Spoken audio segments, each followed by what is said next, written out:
Hi everyone, get ready with me. ఎక్కడికి అనుకుంటున్నారా? ఈరోజు మా యూనిట్లో అయితే ఫ్యామిలీ వెల్ఫేర్ అయితే ఉందన్నమాట. దానికి బై ఆర్డర్ అందరికీ శారీ వేసుకొని రమ్మన్నారు. నేనైతే ఈ శారీ వేసుకుని అయితే రెడీ అయిపోతున్నాను. నేను ఇప్పుడు చూపించిన షేప్ వేర్ కూడా నేను మీషోలో తీసుకున్నాను. ఎవరికైనా లింక్ కావాలంటే లింక్ని కామెంట్ చేయండి, లింక్ ఇస్తాను.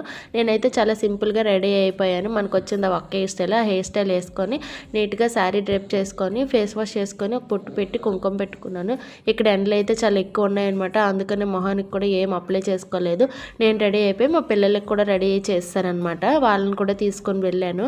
మా గార్డెన్లో ఒక రోజా ఫ్లవర్ అయితే పూసిందనమాట. ఆ ఫ్లవర్ని అయితే పెట్టుకున్నాను. ఫ్లవర్ కూడా నార్మల్గా పెట్టుకోకుండా పువ్వు పెట్టేసి దాని కింద నుంచి పిన్ అనమాట పెట్టుకుంటే పిన్ కనిపించకుండా పువ్వు చాలా అందంగా నీట్గా కనిపిస్తుంది అనమాట. నేనైతే ఫస్ట్ టైం అనమాట ఇలాంటి మీటింగ్కి అటెండ్ అవ్వడం. డిఫెన్స్ వాళ్ళు ఎవరైనా ఉంటే కామెంట్ చేయండి, ఎందుకు అసలు ఈ మీటింగ్ పెడతారు, వెల్ఫేర్ అనేది ఎందుకు పెడతారా అనేది. నేను 2:30కి వెళ్తే నైట్ 8 అయిపోయిందనమాట. మీటింగ్ అయ్యేసరికి లాస్ట్లో తినడానికి పెట్టారు. తినేసి వచ్చేసాం. బాయ్.